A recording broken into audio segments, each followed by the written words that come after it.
Hey everybody, it's Paul Ramsey, and I am joined today by Chuck Mignosa, who is presenting a 2-hour presentation on Sunday, August 13th at the 2017 NGH convention. Chuck's going to be talking about molecular hypnotism, achieving perfect health of body, mind, and spirit.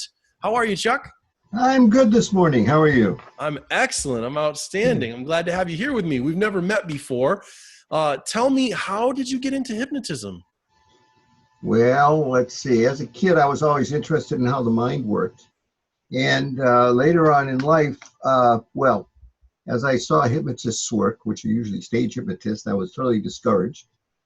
And in fact, back in the 50s and 60s, hypnotherapy was not really that much advanced. My dad was a smoker, and actually hypnotism didn't work at all for him. Later on, I got involved in what I call perceptionism, which is how do we perceive the world versus how it actually is? That's the difference. And people encouraged me to get a hold of Ormond McGill. And of course, I got a hold of Ormond, and he was the kind of hypnotist that I could respect because he really dealt with people from the point of where they were, who they are. And he also dealt with the mind by experientially realizing how the mind worked. Mm-hmm. And so, for example, a script might work for 1 out of 10 people, but now you have 9 people who say hypnosis doesn't work. Right. Among other things. Right. The other thing is that the idea that, well, now I have to bring you back to consciousness. Well, okay. We're done whenever you feel up to it. Open your eyes and be here. The idea that the person is always the one in control. The hypnotist is not really hypnotizing the person because the person doesn't want to go along. They're not going to get hypnotized at all. So instead of going to a Freudian model, we go to a Jungian model where the hypnotist is the guide and is kind of an investigator at the same time. What's going on? Tell me what that image means to you.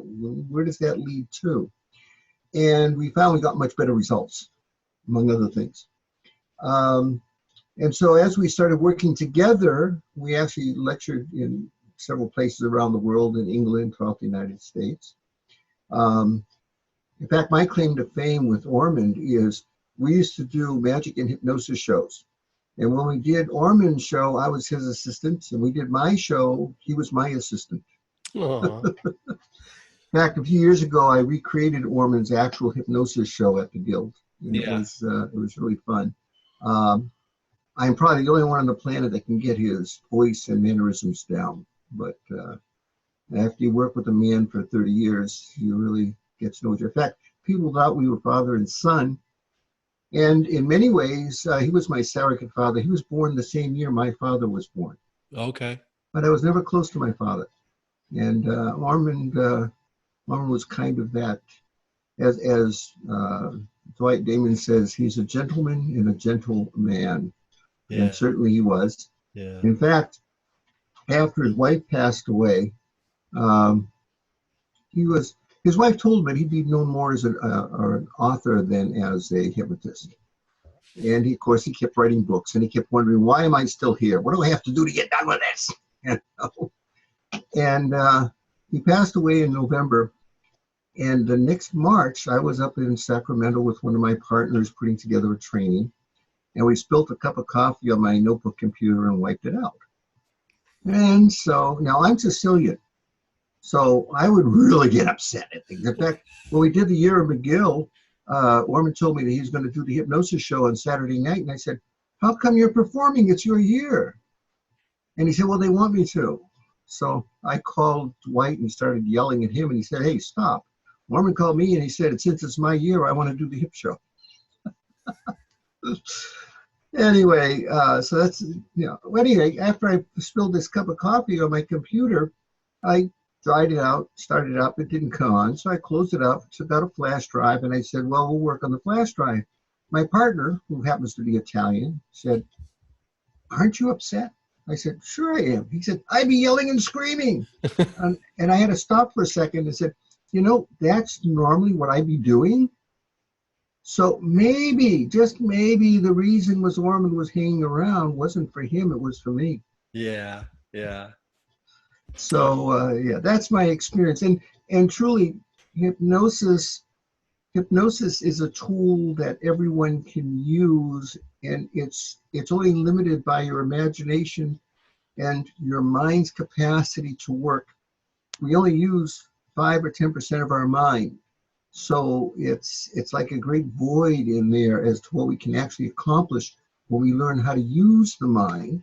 And then some interesting tools, and that's where molecular hypnotherapy came from.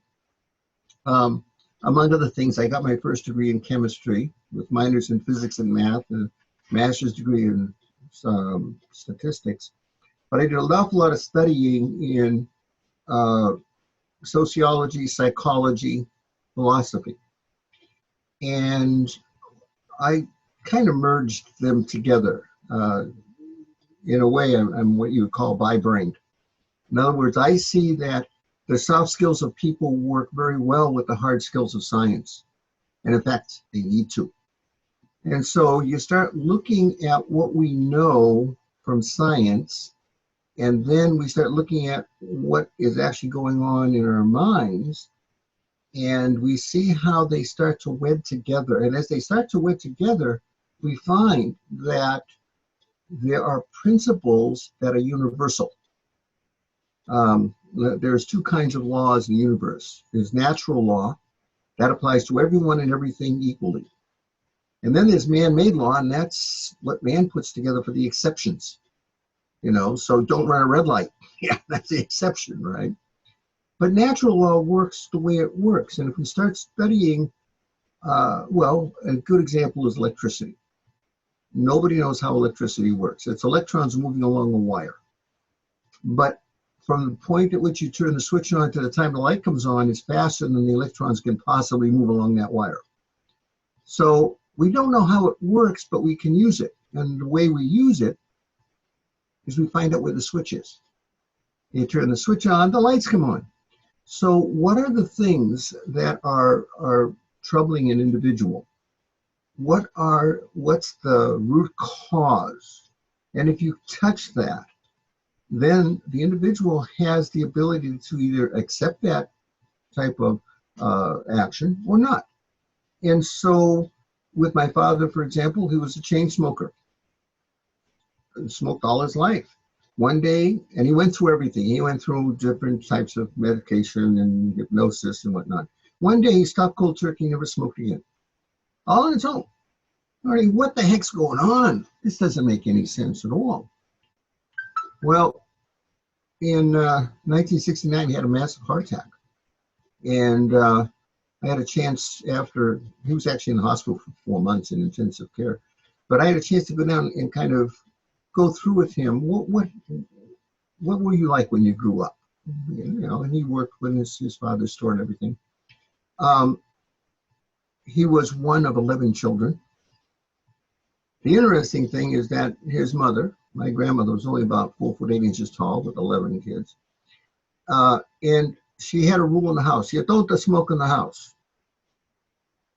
Well, one day he had to go get something from the store, and he came running upstairs with a cigarette in his hand, walked in the house. She looked at him and said, you don't smoke in the house, and threw what she had in her hand at him, which was a meat cleaver.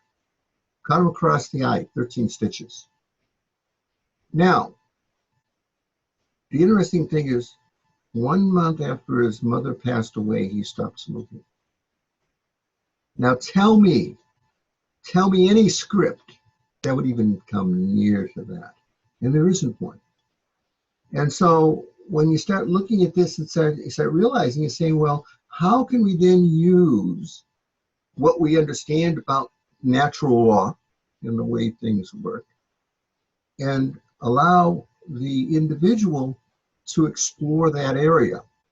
And it kind of like a little bit like timeline therapy, where, all right, you're going back to re-experience something, but if you get emotionally involved, back off and become an observer. Ram Dass, in his book, Be Here Now, he said, be the observer and the experiencer at the same time. Take some practice to do that. But if you can do that, then you can be present every moment. Consciousness, the guru of Buddhism. It really, really becomes something that now becomes a tool for you that you can now use to keep growing and evolving. And so for me, it was, I don't get all that upset anymore. And I've run a couple of national, in fact, one international organization, and these problems come up and people are going, oh my God, what are we going to do? Blah, blah, blah, blah. And I go, well, let's take it one at a time. And you go, how can you stay so calm? Well, would it do me any good to yell? And that happened because of Orman. Okay? Now, taking that forward, let's take a look at some natural laws. Physics tells us that the mere process of looking at something changes it. Now, think about that from the term of hypnosis. The mere process of looking at what's going on in your life gives you the opportunity to make a choice rather than a decision. And if you look at the two words, decision, the root is side, means to murder. And so if you murder the alternative, what you need to do is take consciousness to hold it down. But if you choose, it's okay for that to be there. As I tell people, everybody in their life has had the thought of wanting to kill somebody. Nothing wrong with that. Just don't go do it. Okay? Now, there are people that I don't choose to associate with. It's okay for them to be there. I just don't choose to associate with them.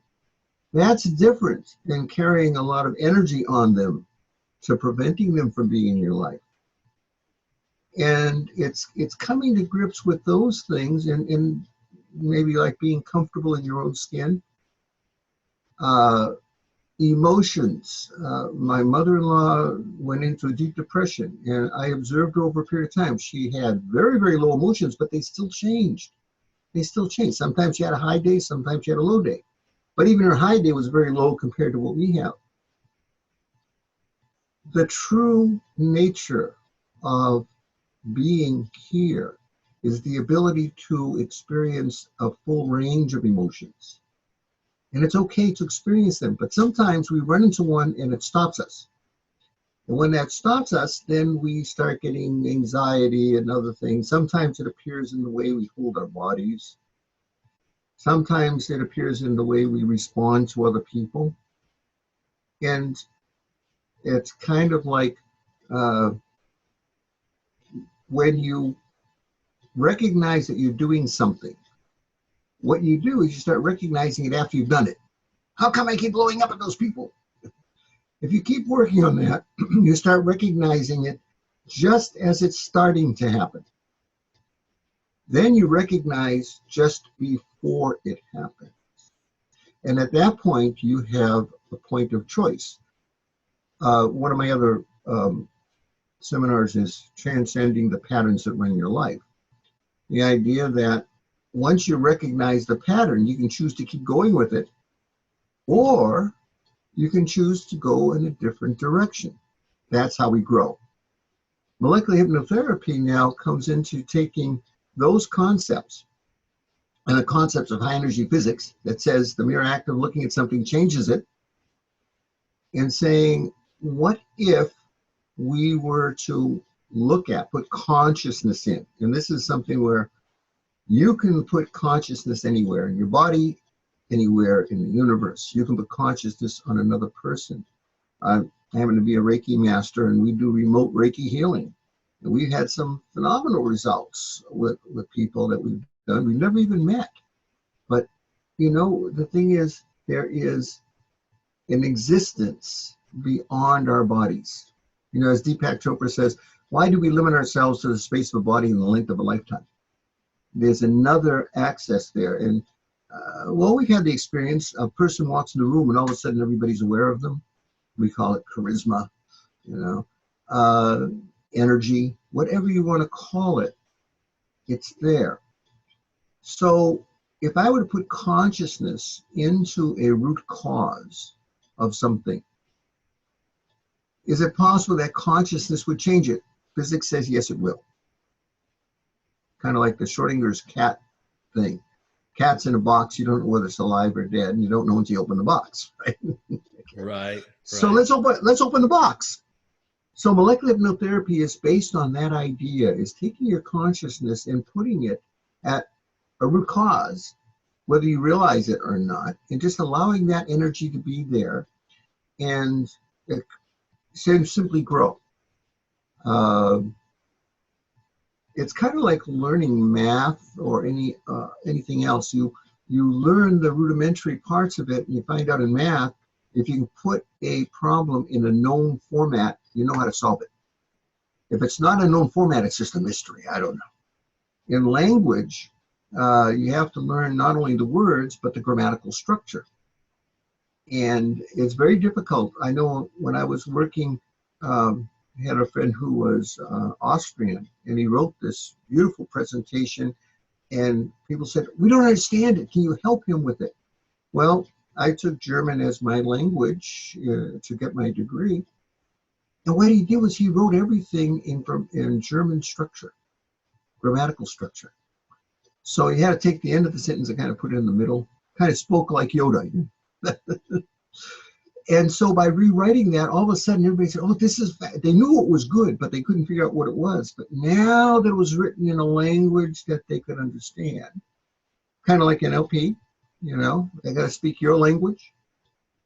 That transformed it into something of great value. And that's what happens when we start using our mind the way it's designed to be used. Can you remember, or if you have any children, 2-year-olds, Leo Buscaglia used to say, being a 2-year-old, well, you love to go out and braille the world. Experience everything. We are experiential beings. So allow ourselves, well, let me go back to another pet peeve I have. Education develops the left side of our brain, which is analytical. And the right side of our brain is left out.